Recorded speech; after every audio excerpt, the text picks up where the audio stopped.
5 Apache girls hanged upside down to dying until the rancher showed up. The morning sun rose over the rugged mountains, casting a soft golden light across the small Apache settlement nestled in a quiet valley. The air was crisp, carrying the faint scent of wild sage and the sounds of birds waking for the day. Children laughed and played, while the elders prepared breakfast and discussed the tasks for the day. Among them were 5 girls, each special in her own way, though none of them yet knew how extraordinary their courage would one day become. The oldest of the girls, 12-year-old Ayana, was thoughtful and brave, often leading the others in their small adventures. She had dark hair that fell to her shoulders and eyes that seemed to notice everything. Next was Nayeli, quiet and observant, who preferred to sit by the fire and watch the world with a calm, steady gaze. The third, Itzel, was mischievous, always finding ways to make the others laugh, sometimes pushing the boundaries of safety with her curiosity.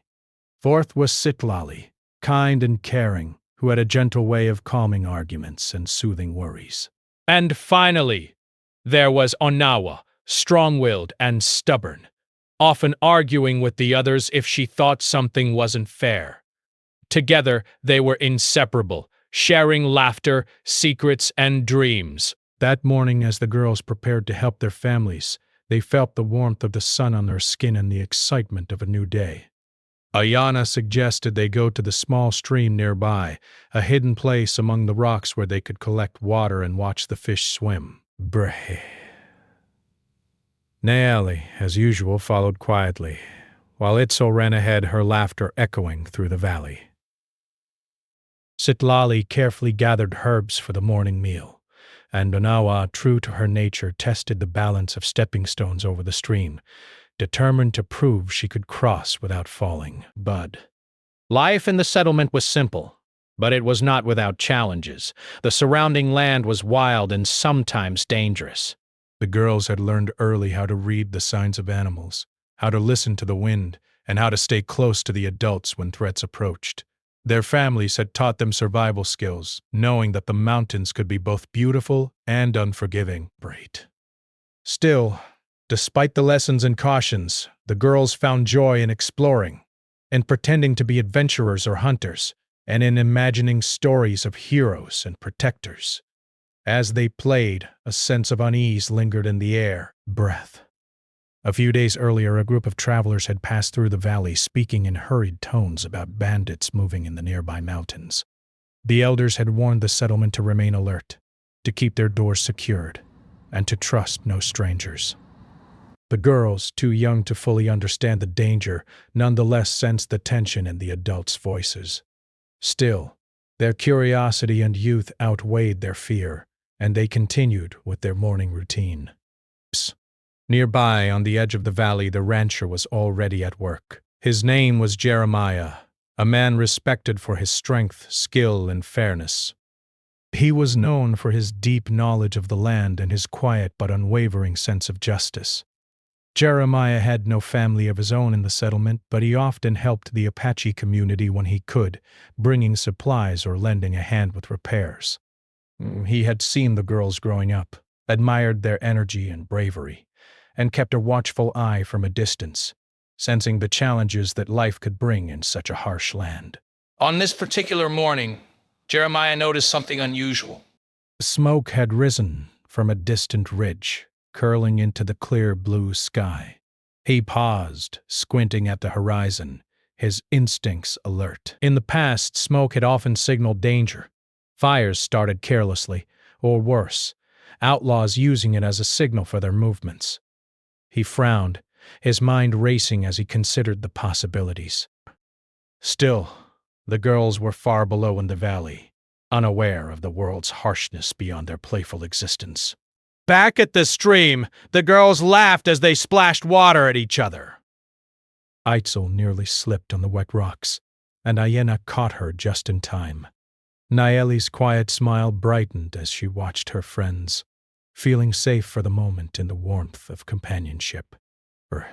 Sitali sang softly, a melody passed down from the elders, and even Onawa paused, balancing carefully before leaping to the opposite side of the stream. They were happy, carefree, and full of life. A moment of peace that seemed to stretch endlessly. But peace, as often happens in places like these, can be fragile. From the ridge where the smoke had been spotted, movement became visible. Figures emerged from the shadows, moving carefully but with clear intent. These were not travelers seeking shelter or friendly company. They were a group with dark motives, carrying ropes and tools that suggested cruelty rather than kindness. The wind carried the faint sound of their voices, rough and commanding, though the girls could not yet hear them. Itzel, ever curious, was the first to notice the strangers. Girls, she whispered, tugging at Ayana's sleeve. There are people coming down the hill. Her voice trembled slightly, though her eyes were wide with a mix of fear and fascination. Ayana quickly scanned the hillside and saw the figures approaching. Her heart pounded, but she kept calm, knowing that panic would only make them vulnerable. She whispered to the others, "Stay together and don't run. We need to be smart." The girls huddled near the stream, hoping that the thick rocks and tall grasses would provide some cover. Nayeli's mind raced, considering ways they might hide or signal for help. Citlali reached out to hold the hands of the younger ones, her touch reassuring. Banawa's jaw tightened. She wanted to fight, but Ayana's steady gaze reminded her that patience and careful thinking were their best chance. From the ridge, the strangers began to move faster, their intentions clear as they shouted and gestured to each other. The girls realized that there was no time to alert the adults in the settlement. Ayana made a decision. They had to hide immediately. She led the group toward a narrow crevice in the rocks, where the stream narrowed and the shadows were deep. One by one they slipped inside, hearts pounding, listening to the crunch of footsteps growing closer. Meanwhile, Jeremiah had noticed the change in the valley below. Something was wrong. He watched as the girls disappeared into the rocky shadows and caught the movement of the strangers. His instincts screamed danger. Without hesitation, he mounted his horse, riding swiftly toward the settlement, knowing that whatever was happening required immediate action. The strangers reached the stream, their eyes scanning the rocks. They called out, their voices harsh and demanding. Ayana held her breath, signaling the others to remain silent. Eitzel's small hand trembled in hers, and Nayeli's face was pale, but none of them made a sound. The strangers began to spread out, searching every possible hiding place. Time seemed to stretch endlessly, each second filled with tension and fear. Then, just as the strangers were about to move past the crevice, a sudden shout rang out. Jeremiah had arrived, riding with purpose, shouting at the intruders to stop. The bandits froze, surprised by the sudden appearance of a man so determined and fearless. Jeremiah's presence gave the girls a spark of hope. Though still hidden, they could feel that someone was on their side, someone who would fight for them if necessary. The strangers hesitated, glancing at each other nervously. Jeremiah's eyes were sharp, unwavering as he sized up the threat. He did not yet engage physically, knowing that strategy and courage could be as powerful as force. The girls, meanwhile, remained hidden, holding on to each other, feeling the first relief since the strangers appeared. The situation was far from over, but for the first time, hope had entered their hearts. As the morning continued, the girls realized the true danger they faced. The strangers were not ordinary travelers. They had cruel intentions, and the girls' lives were at risk. But Jeremiah's presence reminded them that courage and quick thinking could make a difference. They stayed close together, listening to the sounds of the valley, aware that every movement could mean life or death. By midday, the initial shock had passed, but the tension remained. The girls knew that the peaceful days of laughter by the stream were over, at least for now. They would have to rely on each other, on their wits, and on the bravery of those who cared for them. The mountains, once a playground, had become a landscape of danger. but also of resilience, courage, and the hope that help was near. The sun climbed higher, casting sharp shadows across the rocks. Ayana whispered plans to the others, strategies to stay safe, while Nayeli quietly observed, noting every detail. Eitzel tried to lighten the mood with a small joke, and Sitlali's calming voice reminded them to breathe. Anawa gritted her teeth, determined to face whatever came next. Together, they waited, hidden, their hearts filled with fear, but also a growing determination to survive. And far above, on the ridge, Jeremiah continued to watch. His eyes never left the strangers, and his mind raced with plans, death. He knew that the day was far from over, that the girl's ordeal was just beginning, but he was ready to do whatever it took to protect them. In that moment, the stage was set for courage, danger, and a story that would test the limits of bravery, hope, and the human spirit. The morning had started with laughter and sunlight, but by midday the quiet of the valley was replaced with an air of fear. Great. The strangers, the bandits who had moved down from the ridge, were no longer just a distant threat. They were close now, their eyes scanning every rock, every shadow, every hidden crevice. Ayana and the other girls stayed as still as they could, hearts pounding so loudly it felt as if the whole valley could hear them. Ayana whispered to the group, "We have to stay hidden. Don't make a sound, no matter what." Nayeli's eyes were wide and alert, scanning the faces of the intruders as they moved nearer. Sitlali held Etzel's hand tightly, and Onawa pressed her back against the rock wall, refusing to let fear show.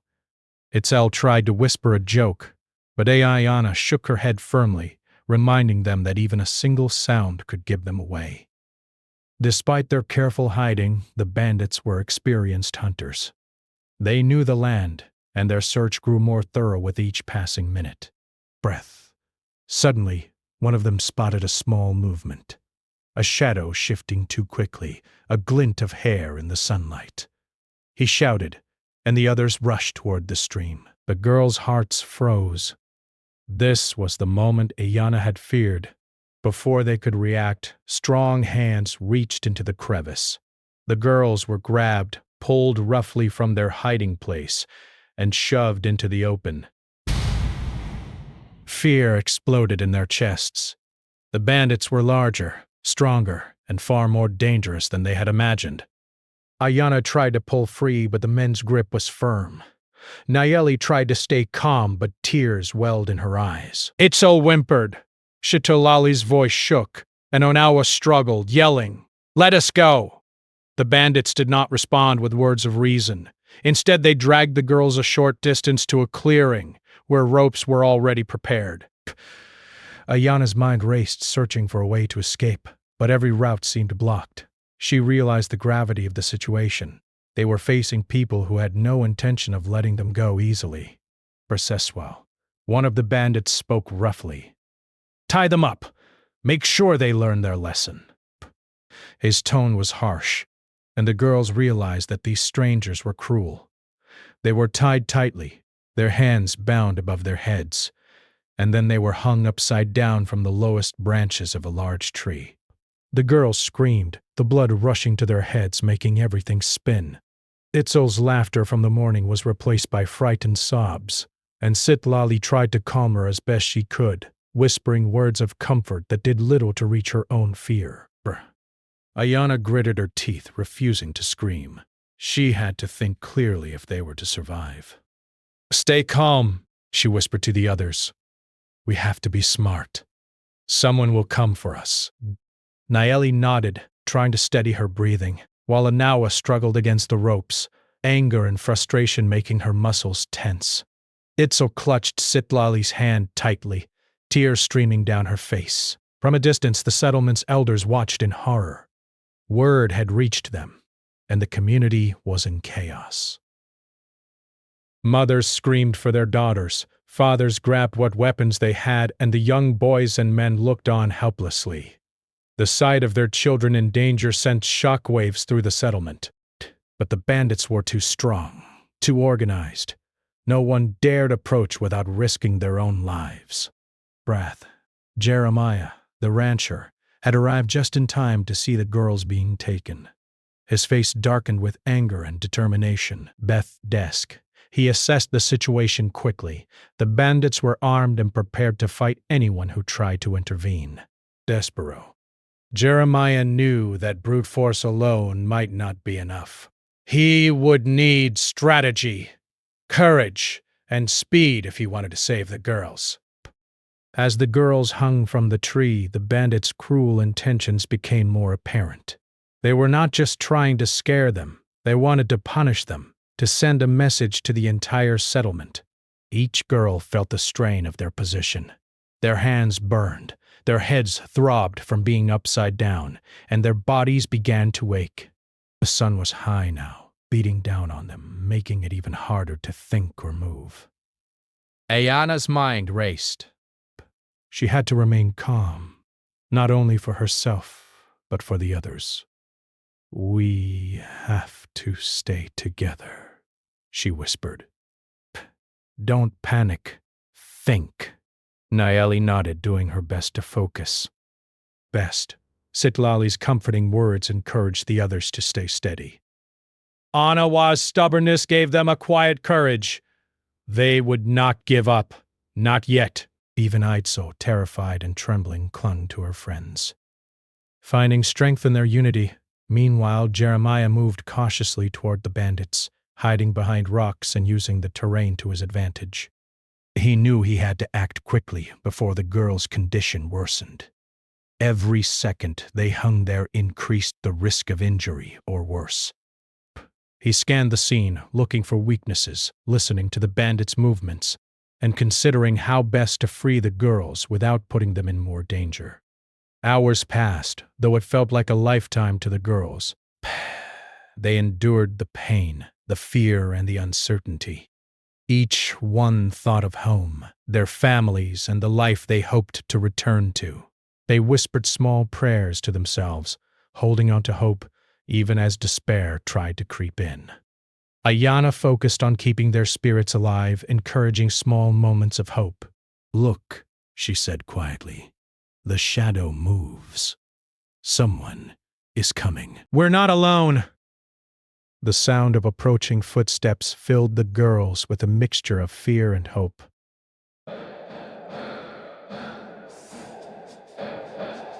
Jeremiah was near now, assessing the best moment to act. He had noticed the way the bandits had grown careless, confident that the girls were too weak to resist. That was the opening he needed. Using rocks and fallen branches as cover, he moved closer, his heart pounding, mind sharp with determination. Pray. The bandits had begun to argue among themselves. One said, "We should take them further into the mountains. No one will find them there." Another disagreed, suggesting they wait until nightfall. The disagreement gave Jeremiah a critical advantage. He could see their distraction and knew the time to act was now. Back at the tree, the girls felt their strength waning. Their arms burned, their heads ached, and their bodies were stiff and sore. Itzel whispered, I can't hold on much longer." Citrali held her hand, refusing to let go. "Ayana," whispered fiercely, "you can. Don't give up. Someone is coming." "Buh! Stay strong!" The girls drew courage from each other, holding on despite the pain. Jeremiah sprang into action. Using a combination of speed and surprise, he confronted the nearest bandit. Shouts erupted as the bandits scrambled to respond, but Jeremiah's knowledge of the terrain allowed him to move quickly and strategically. He used loud commands to confuse them, making it seem as though more people were arriving. The bandits hesitated, unsure of the true situation. Seeing the moment, Ayana began working on the ropes that bound them. She had watched the bandits' methods earlier and remembered how they tied the knots. Slowly, carefully, she began loosening the ropes, whispering encouragement to the others. Nayeli helped where she could, and even Onawa paused her struggling to assist. Sitlali supported Detzel, who was too frightened to move her hands effectively. Brave. Together, they began to free themselves, their hope renewed by Jeremiah's presence. The struggle was intense, but Jeremiah's plan worked. The bandits, distracted and confused, could not respond quickly enough. One by one, the girls managed to free themselves from the ropes. They fell to the ground exhausted but alive, and Jeremiah quickly helped them move to safer cover behind rocks and bushes. The relief was overwhelming, tears of fear transforming into tears of joy. As the bandits realized their plan had failed, they tried to regroup, but it was too late. Jeremiah, with courage and skill, had turned the tide. The girls, though battered and frightened, were safe, for now. They clung to each other, hearts still racing, but their spirits lifted by the knowledge that someone had risked everything to save them. By late afternoon, the girls were back at the edge of the settlement, safe in the arms of their families. Their parents hugged them tightly, tears streaming down their faces. The elders offered prayers of gratitude, and the community breathed a collective sigh of relief. Though the day had been filled with terror, courage, and resilience had prevailed. The girls knew they had survived something terrible, something that would forever change them. Yet even in the fear, they felt a new strength, the knowledge that they could endure, that they could rely on each other, and that help could arrive when courage and hope were strong. And Jeremiah, the quiet rancher, had shown that one person's bravery could save lives, inspiring a community and leaving a mark on the hearts of 5 young girls who would never forget the danger they had faced, and the hero who had come for them. The sun was sinking low in the sky, casting long shadows across the rugged mountains. The valley that had once been filled with laughter and warmth was now quiet, except for the faint rustling of leaves and the occasional call of a bird returning to its nest. The 5 Apache girls, though safe for the moment, were still shaken by the day's horrors. Braked. Their arms ached, their heads throbbed, and their hearts were still pounding from the terror of being captured. Jeremiah, the rancher, stayed close to them, his eyes scanning the surrounding terrain. They knew the bandits were not finished. They were clever, and their anger at being outsmarted might drive them to try again. The girls needed more than temporary safety. They needed to be out of danger entirely. He quietly explained his plan to the girls, keeping his voice calm to reassure them. "We're not safe here yet," he said softly. "We have to move to a safer place, away from the bandits." "I'll guide you, but you must stay close and follow my instructions." Ayana, still catching her breath, nodded. She gathered the other girls around her, giving them courage. "We can do this," she whispered. "Stay with me, and we'll get through it together." The girls followed Jeremiah carefully as he led them through narrow paths between rocks and trees. The terrain was uneven and difficult, but he moved with confidence, knowing every step of the way. The girls stumbled at times, their bodies weak from the ordeal, but Jeremiah's steady presence encouraged them to keep going. Nayeli leaned on Ayana when she became tired. Sitlali helped Eitzel over rocks and roots, and Onawa, stubborn and determined, refused to let anyone slow her down. As they moved, Jeremiah kept alert, listening for sounds of the bandits. The mountain wind carried distant voices, and the crunch of boots on gravel made him tense. He knew that the bandits might try to track them, and the girls were vulnerable. He instructed them to move quietly, to step carefully, and to trust him. Every rustle of a branch or snap of a twig sent the girls' hearts racing, but Jeremiah's calm reassured them. Finally, they reached a small clearing with tall grasses and a cluster of rocks that could provide cover. Jeremiah signaled for the girls to stay low and silent. From this vantage point, he could see the bandits in the distance, searching the valley below. They looked frustrated and angry, but they had not yet discovered the girls' exact location. Jeremiah knew that this was the moment to act decisively. He whispered his plan to the girls. "I'm going to draw them away for a little while. When I give the signal, run to the big rocks over there. Stay together and don't stop." Can you do that? Ayana nodded, and the other girls followed her example. They trusted him completely. Jeremiah crept forward, using the rocks and shrubs for cover. He kicked a small pile of stones to create a noise, then shouted loudly, drawing the attention of the bandits. Hey, over here. He bellowed, his voice echoing across the valley. The bandits, seeing someone challenging them, turned toward him immediately. Their surprise gave the girls a precious few minutes to move. Ayana led the girls toward the large rocks, keeping them low and quiet. Itzel stumbled once, but Sitlali was there to steady her. Onawa helped Naeli over a tricky patch of uneven ground. The girls' trust in each other and in Jeremiah allowed them to move swiftly despite their fear and exhaustion. From his position, Jeremiah faced the bandits. They approached cautiously, unsure if more people were nearby. He shouted and waved his arms, making himself appear larger and more threatening. The bandits hesitated, giving him the chance to move strategically, positioning himself between them and the girls. His goal was not to fight them head-on, but to create a diversion long enough for the girls to escape. As the girls reached the rocks, they paused briefly, catching their breath. Ayana whispered, "We're almost there." "Keep going." The others followed her instructions, moving quietly but quickly, each step taking them further from danger. The rocks offered not only cover but also a sense of security. They could crouch behind them, hearts still racing, and wait for the next move. Jeremiah continued to engage the bandits, using his knowledge of the land to stay unpredictable. He moved swiftly, keeping their attention focused on him and away from the girls. The bandits, growing frustrated, began to shout at each other, arguing about the best way to approach. This confusion worked to Jeremiah's advantage, giving the girls more time to find a secure hiding place. After a tense few minutes, Jeremiah gave the girls the signal. Ayana led them down a narrow path hidden by bushes, moving carefully but swiftly.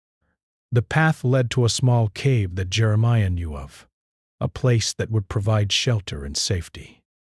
The girls entered the cave, relieved to finally have a moment to rest. Their bodies trembled from exhaustion, but their spirits were lifted by the knowledge that they were no longer in immediate danger. Inside the cave, Jeremiah checked the girls for injuries. There were bruises and scratches, and some had small cuts from the ropes, but nothing life-threatening. He cleaned their wounds with water from his canteen and bandaged them as best he could. "You're safe now," he said gently.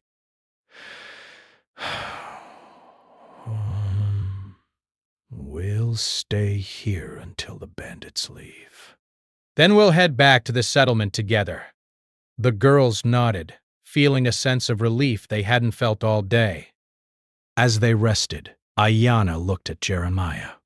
"Thank you," she said softly. "You saved our lives."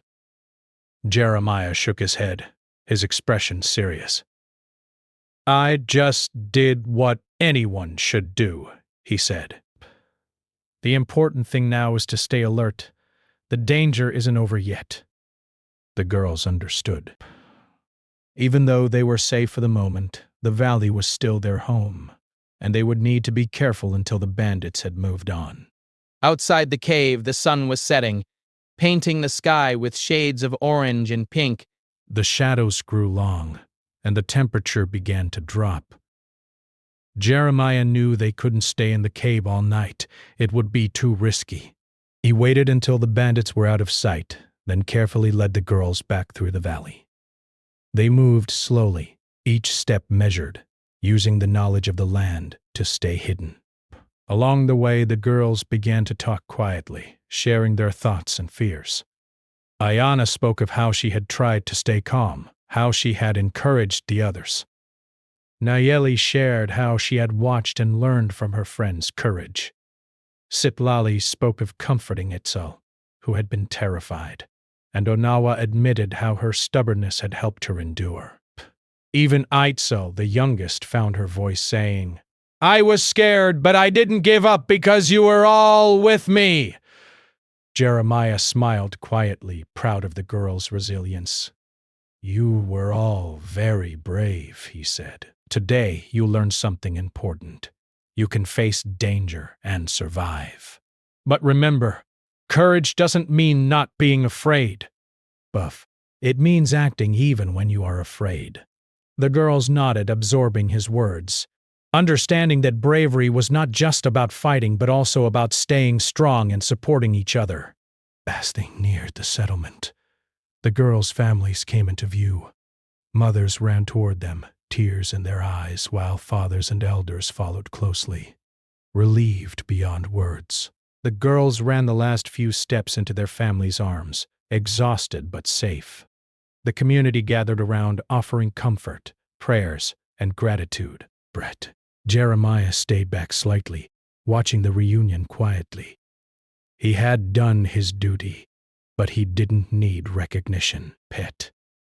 The safety of the girls was enough. That night, as the settlement settled down, the girls reflected on the day's events. They had faced fear, pain, and uncertainty, but they had survived. They had relied on each other, on their community, and on Jeremiah's courage. They understood that life in the valley could be dangerous, but they also realized the power of unity, resilience, and hope. Ayana lay on a blanket outside her family's home, looking at the stars. "We made it," she whispered to the others. Nayeli, Sitlali, Onawa, and Itzel nodded, sharing a quiet moment of relief and gratitude. They had been through something no child should endure, yet they had come out stronger, wiser, and more connected than ever. Jeremiah, standing at the edge of the settlement, looked up at the same stars. He thought of the girls and the lessons of the day. Courage, he realized, was not just about strength. It was about heart, determination, and the willingness to act when it mattered most. The valley was quiet now, but he knew that life here would always hold challenges. Still, he felt a deep sense of satisfaction. He had protected the innocent, and that was what mattered.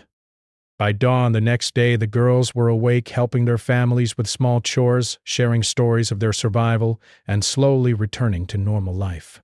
The settlement had a new sense of awareness, a renewed appreciation for courage, and a deep respect for Jeremiah. The rancher had shown that even in the darkest times, one person's bravery could make a difference. Though the memory of their ordeal would remain with them forever, the girls carried it as a source of strength. They had faced fear and survived. They had learned that courage was found in unity, that hope could light even the darkest path, and that heroes sometimes come quietly, ready to risk everything for others. The mountains, once a place of terror that day, were now a symbol of resilience and courage. And in the hearts of 5 young Apache girls, and in the heart of one quiet rancher, a story of bravery, hope, and survival had been written, a story that would be remembered, told, and honored for generations to come. The sun rose gently over the mountains, painting the valley in soft shades of orange and gold. The Apache settlement was calm again, but the events of the previous day lingered in every mind. Though the girls were safe, the community had been shaken to its core. Mothers whispered prayers of gratitude, fathers repaired doors and fences with extra care, and the elders gathered to discuss how to prevent such dangers in the future. Yet amidst the concern and worry, there was also hope, a recognition that courage and unity had saved lives. Ayana, the eldest of the 5 girls, woke early and quietly helped her family prepare the morning meal. She moved carefully, mindful of the bruises on her arms and the sore muscles in her back, but her heart was lighter than it had been in 24 hours. Nayeli was already awake, sitting by the fire and reflecting on everything that had happened. She had always been observant, but the ordeal had sharpened her awareness and understanding of danger and the strength it took to survive. Itzel, normally playful and mischievous, was quieter than usual. The events had left a mark on her, and though she smiled occasionally, There was a new seriousness in her eyes. Sidlali moved among the others, helping wherever she could, her natural kindness and nurturing presence bringing comfort to those around her. Onawa, stubborn and strong-willed as ever, had a determined look on her face. She had faced fear head-on and survived, and that knowledge gave her a new sense of pride and confidence. The girls gathered outside after breakfast, sitting together under the shade of a large tree. Their laughter returned slowly, tentative at first, but growing stronger with each passing moment. Ayana spoke quietly to the group, her voice steady and filled with determination. "We made it," she said. We faced something very scary, but we stayed together. We are stronger now, and we will always remember what we learned. Jeremiah the rancher stood nearby, watching the girls with a quiet sense of pride. He had slept little, thinking about the events of the previous day and planning how to ensure the safety of the community. Though he did not seek recognition, he knew that the girls' survival had been a team effort. His courage, their resilience, and the support of their families had all played a role. As the day went on, the settlement slowly returned to its routines. The elders organized discussions about safety, ensuring that everyone knew how to protect themselves and each other. The bandits had disappeared into the mountains, likely realizing that their actions would not be tolerated. The Apache families worked together to reinforce homes, set up watch points, and prepare for any future threats. The girls were encouraged to talk about their experiences, to express their fear, relief, and gratitude best. Ayana described how she had tried to stay calm, how she had guided the others, and how they had worked together to survive. Nayeli shared her observations, describing the signs she had noticed and how they had helped them stay hidden. Breaths. Sidlali spoke about comforting Etzel and keeping everyone together. Anawa proudly recounted how she had refused to give in to fear, and Itzel admitted that though she had been scared, she had found courage through her friends. Jeremiah listened to their stories, offering quiet guidance and reassurance. He reminded them that bravery was not about never feeling fear, but about facing fear and acting wisely. The girls absorbed his words, understanding that courage was as much about heart and determination as it was about action. In the days that followed, the girls slowly regained their strength. They helped their families with daily chores, collected water from the stream, and played in the valley, though with a newfound awareness of the world around them. Deep, each small step was a victory, a reminder that they had survived and could continue to grow. Their bonds with each other deepened, their trust strengthened by the trials they had endured together. Jeremiah continued to visit the settlement, offering support and guidance. He shared his knowledge of the land, teaching the community how to identify signs of danger, how to protect themselves, and how to work together in times of crisis. The girls watched him closely, learning lessons that would stay with them for the rest of their lives. They realized that courage could come from many places: family, friends, and even strangers willing to risk everything for others. The settlement also held a small ceremony to honor the bravery of the girls and the courage of Jeremiah. Families gathered, offering thanks, prayers, and stories of the day's events. Though the celebration was simple, it was filled with warmth, relief, and respect. The girls were praised not only for surviving, but for supporting each other, showing leadership, and demonstrating resilience. Jeremiah, true to his nature, accepted their gratitude quietly, his focus always on the well-being of the community rather than on personal recognition. As weeks passed, the memory of the bandits faded, but the lessons remained. The girls continued to explore the mountains and valleys, but now with greater awareness and understanding. They learned to read the signs of nature, to watch for unusual movements, and to rely on each other's strengths for stronger. Their bond grew stronger with each passing day, a testament to the power of unity and courage. Ayana often reflected on the experience, realizing that the day of terror had changed her. She had faced fear, led her friends through danger, and discovered a strength she had not known she possessed. Nayeli, too, found confidence in her observations and her ability to stay calm under pressure. Citlali's nurturing instincts had been strengthened, helping her care for others in ways she had never imagined. Onawa's determination had proven invaluable, showing her the power of refusing to give up. Even Eitzel, once shy and playful, had discovered a courage that would guide her for the rest of her life. Jeremiah remained a quiet presence in the settlement, always ready to help, always observing, and always teaching. The community grew to rely on him, not only for his strength, but for his wisdom and fairness. He became a bridge between the settlement and the surrounding land, a symbol of courage and protection. The cypress accent reminded everyone that heroes do not always wear armor or carry weapons. They act when it matters most, guided by a sense of justice and heart. One evening, as the sun dipped below the horizon, the 5 girls sat together under their favorite tree. The wind rustled through the leaves, carrying the scent of wildflowers and the promise of a new day. They talked quietly, sharing dreams, hopes, and plans for the future. Though the memory of the previous day lingered, it no longer frightened them. Instead, it reminded them of their strength, their bond, and the courage that had guided them through darkness. Ayana looked at her friends and smiled. "We survived because we stayed together," she said. "We were brave and we didn't give up. We'll always remember that."